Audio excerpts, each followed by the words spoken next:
This is CBC Windsor News. I'm Jennifer LaGrassa. Thanks for watching.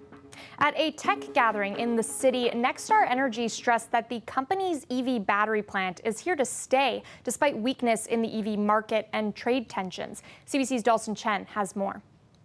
Advances in automation and sustainable transportation were the stated goals of a technology conference hosted by Invest Windsor Essex. But among some panelists, international cooperation was a recurring theme. The conference featured a discussion with NextStar Energy CEO Dennis Lee, who shared his anticipation for NextStar's large-scale battery manufacturing facility in Windsor, the first of its kind in Canada, set for full operation next month after almost 3 years of construction. We proved that Canada can be a good solution for the battery manufacturing. We, again, as an anchor project, we have a huge kind of obligation or responsibility to make this project successful. We believe that our presence here will continue to draw and attract many of those related investment. It's the 9th year for the annual conference. Along with panel discussions, the event featured breakout sessions, networking opportunities, and around 40 exhibitors, all related to automation. Wendy Stark, Director of Business Retention and Expansion with Invest Windsor Essex, feels cooperation is essential to cross-industry innovation. Development of these technologies is largely progressed by cooperation among different companies, and that's part of the point of this event as well, is to connect automation users, automation providers, working together on various projects and advancing technologies.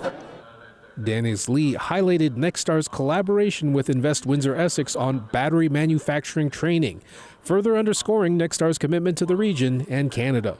Dalton Chen, CBC News, Windsor.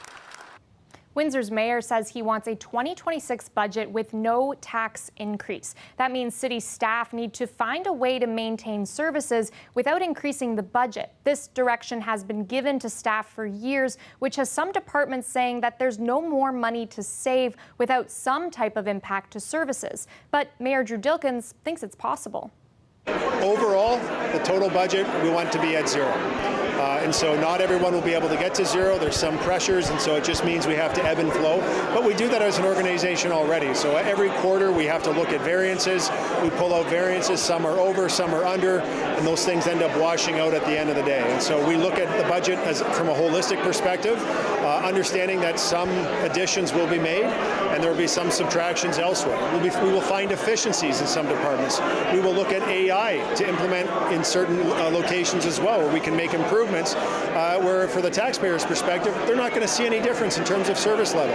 All of these things are on the table. There are no sacred cows, but at the end of the day, with the face of uncertainty that we see today because of the threats by Donald Trump across the river, I think it's appropriate that we have put a budget in front of City Council that shows a pathway to zero.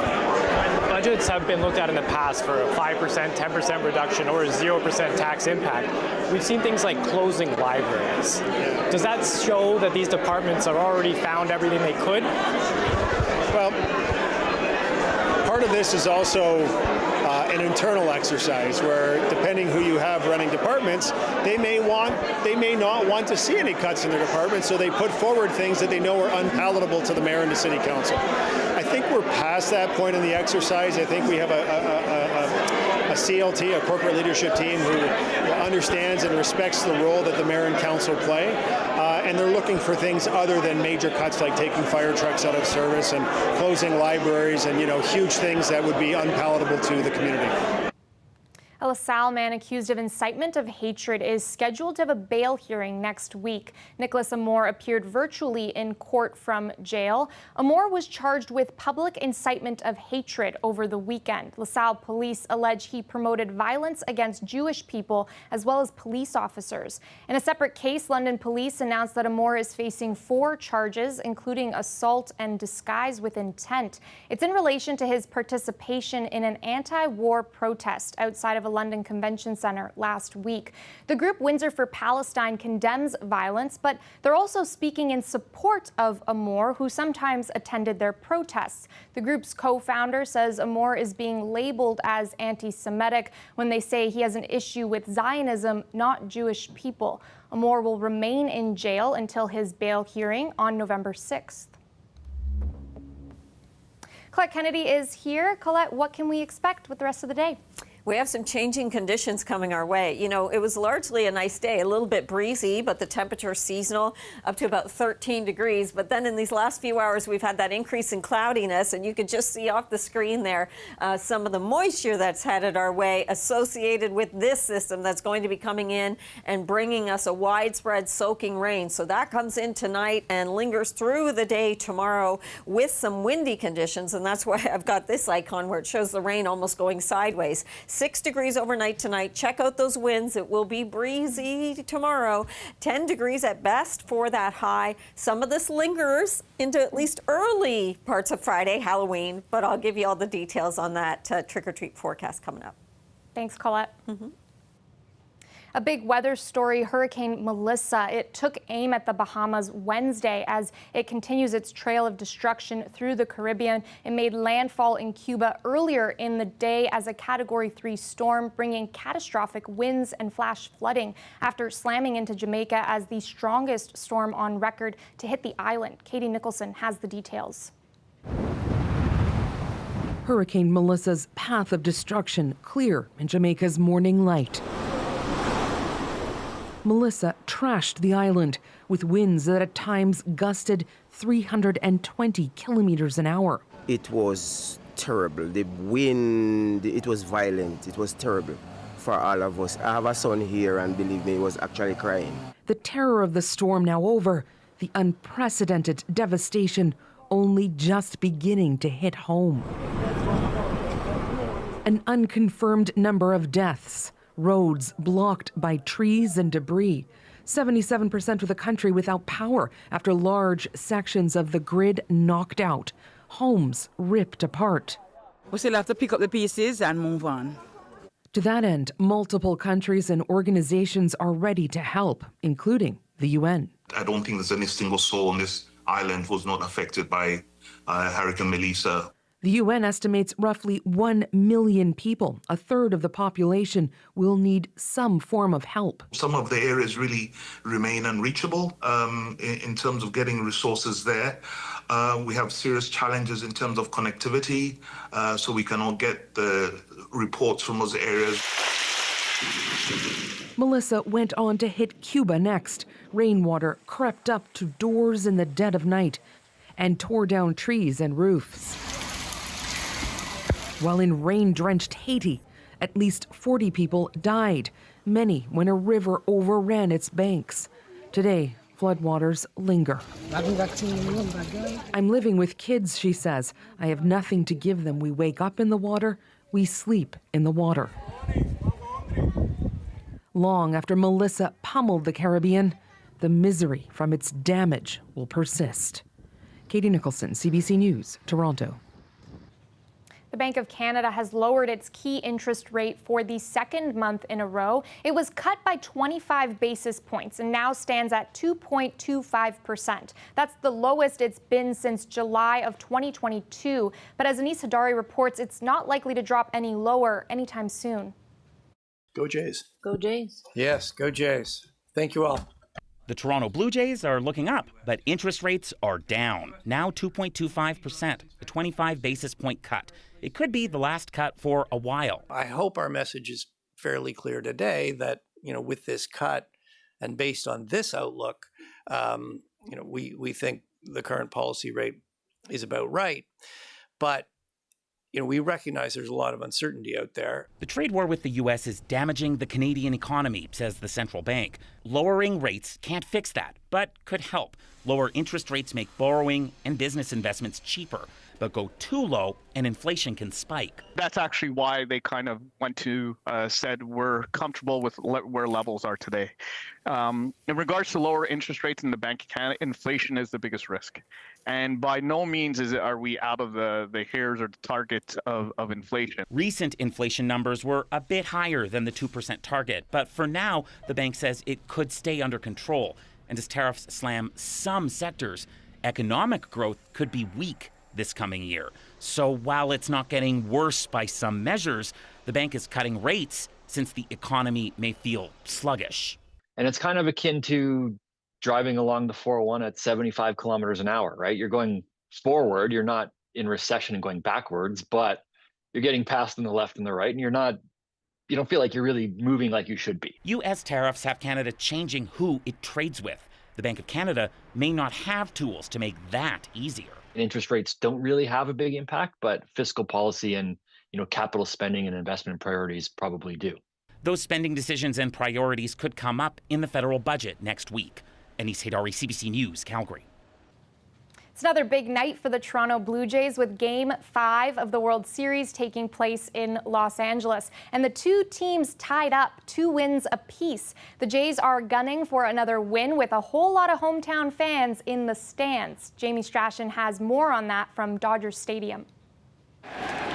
Hit well. For Canadians living in California, And this one will go. It's a great time to be a Blue Jay fan. So I live in San Francisco right now, so I've been tracking the Jays since they're doing well, over the years, and so as soon as there was an opportunity to come down here, I bought a ticket and I'm here. In the air to left field. And there's been lots to cheer about. They get a great team effort. I'm losing my voice right now after last night.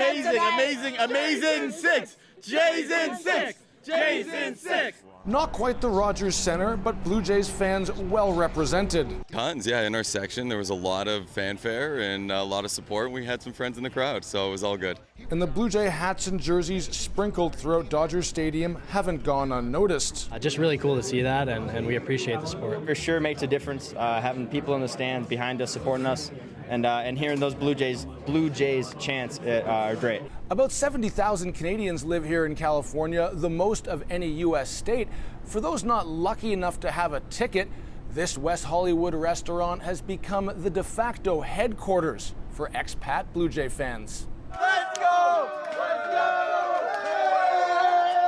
go! It just picked up, and last night we had a nice big crowd, beautiful game, nice ending. Owner Gianni DeFazio moved to LA in the early 90s. He says word is spreading that there's a spot in LA for Blue Jay fans to enjoy this World Series run. My brother-in-law and I were both from Montreal, so they're learning that we're Canadian, so we're starting to develop a beautiful Canadian crowd. The restaurant has been busy for games with a special Canadian-themed menu in place, designed to give fans a taste of Canada. Smoked meat sandwiches, poutine, moosehead beer, so make all the Canadians feel at home. Next up on the menu, hopefully another Blue Jay win. A chance for Canadians living here in California to proudly wear their Blue Jay colors. That's COLOURS. Jamie Strachan, CBC News, Los Angeles. We are officially 100 days away from the Winter Olympics in Italy. Megan Williams tracks the countdown from Milan. Well, the Milan Cortina 2026 Winter Olympics got off to a bumpy start, delays, controversies, but it seems to be pretty smooth sailing right now.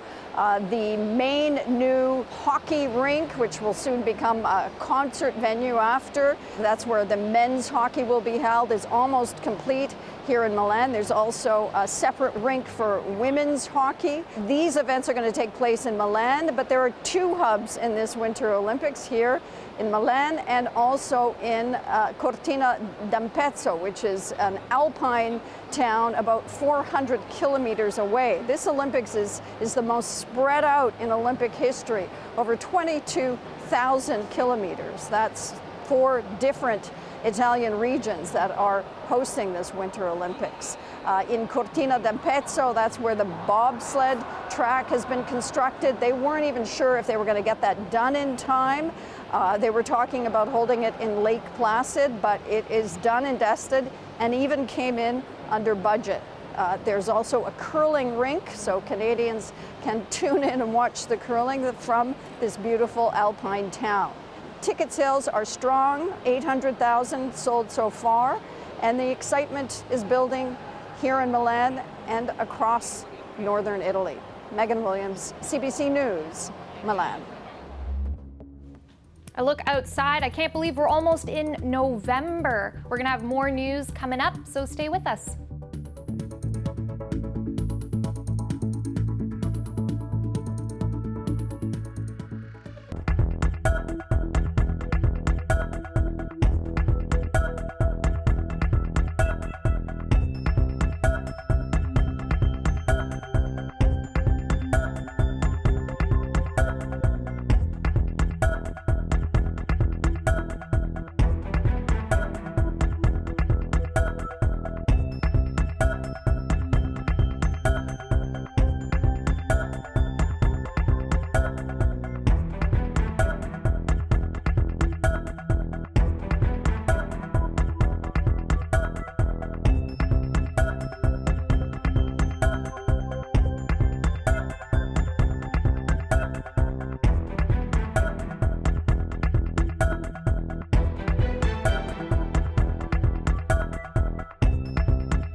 Welcome back.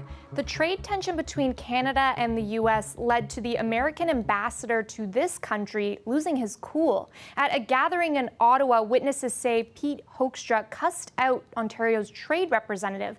And it has to do with that Ontario ad featuring former President Ronald Reagan and his anti-tariff stance. Premier Doug Ford was asked about the outburst at a press conference. My second question is, the Globe and Mail has a piece that speaks about Ambassador Hoekstra, to use a blunt phrase, cursing out your Ontario representative in the United States at a meeting. What do you say to that? This was related to your advertisement related to Donald Reagan. What's your response to Ambassador Hoekstra's words? Come on, Ambassador. He's a guy. Do you know something? I like him. Pete, you gotta call Dave up and apologize. It's simple. You know, the cheese slipped off the cracker. I get it. You're ticked off, but call the guy up because you're a good guy, and Dave's my champion. The guy is just instrumental in these trade deals down in Washington, and you know, some of the people get hot. They get heated. I get heated sometimes, but just call the guy up and bury the hatchet, because the ambassador's a good guy, actually. I love Dave. I like the ambassador, so he knows what to do. Come on, Pete, you've been around for before Moses. Call the guy up and apologize. Let's start getting back on track. Simple as that. Prime Minister Mark Carney spent the day in South Korea as he continues his trip through Asia to promote new trade partnerships. But it seems he can't escape the ire of U.S. President Donald Trump over the anti-tariff ad from the Ontario government. Rafi Boudjikanian has the latest details. Thousands of kilometers away from D.C., hard to escape the White House's pull. Mark Carney said he had no intention of interacting with the U.S. president in South Korea. You have a message for President Trump, sir? I have a message for this president. Trump also presenting a cold shoulder on social media, posting, "For those that are asking, we didn't come to South Korea to see Canada." But the two men ended up right across the table from each other at this dinner hosted by South Korea. Carney had little to say about how it went down. Very good. Had a very good conversation with all the presidents. When someone says, the first sign of a thaw after the White House halted trade talks last week, saying it's unhappy over a now pulled Government of Ontario ad showing part of a speech by former President Ronald Reagan criticizing the use of tariffs. The U.S. ambassador to Canada even insulted Ontario's trade representative in an expletive-laden tirade at a Canadian-American Business Council gathering in Ottawa Monday. Pete, you gotta call Dave up and apologize. It's simple. The intention wasn't to go poke the president in the eye. My intention was to get a conversation going. Both Trump and Carney are also set for some one-on-ones with Chinese President Xi Jinping, aiming to restart their country's relationships with Asia's largest economy. For years, Ottawa and Beijing have not seen eye to eye. China accused of interfering in Canadian elections. Like the U.S., Canada placed punishing tariffs on Chinese electronic vehicle imports last year. Beijing struck back with their own on Canadian canola and pork, saying it would lift them if Ottawa drops its EV levies. That dialogue has to become with razor-sharp, eye-opened view. Observers say Ottawa should tread carefully. China does not view its foreign policy tools the way that we may view our foreign policy tools. And the second that it feels that it needs to leverage any of those economic tools, again, it absolutely will. And there's Ottawa's business with South Korea itself. While he's here, Carney will visit the Hanwha shipyards on Thursday. Should Seoul win out on a multi-billion-dollar contract against Germany and Norway, that's where the Canadian Navy's next fleet of submarines would be built, cementing a budding trade and defense relationship with a new partner at a time the one with Washington is still on shaky grounds. Rafi Boudjikanian on CBC News, Gwangju. We'll be right back with Colette Kennedy. She's going to give us a look at your weather forecast. We're going to take a peek at Halloween, see what things are looking like then. So stay with us.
Colette Kennedy is back. Colette, Game 5 of the World Series. Nice hat. Like it. Thank you so much. Thanks. I will say that I have assumed that all Canadians are just rooting for the Jays right now, obviously.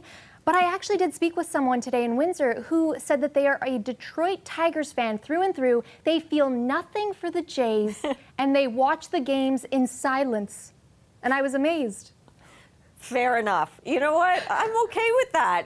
I like that loyalty to the Tigers, right? Yes. Yeah, I respect it. And you know what? I think the Jays are doing okay. We've got enough fans, so it's all good. I love it. Let's talk about what that forecast is again tonight. I was mentioning yesterday, heat advisory there in California. Record-setting heat yesterday in Los Angeles, today as well. And of course, it's 8 here for game time, but there it's 5 p.m., so still a lot of heat for that first pitch. However, it does tend to cool down pretty quickly once the sun sets there. So as we're getting towards the end of the game, much more comfortable, 24 and then down to like 22 degrees. So early innings, though, we could get that ball really flying there. Current temperature, 12 degrees, 11 degrees for Chatham-Kent. We've got those winds coming out of the northeast, a little bit breezy, but they'll be getting stronger again tonight and especially tomorrow. We've got some windy conditions and wet conditions coming our way.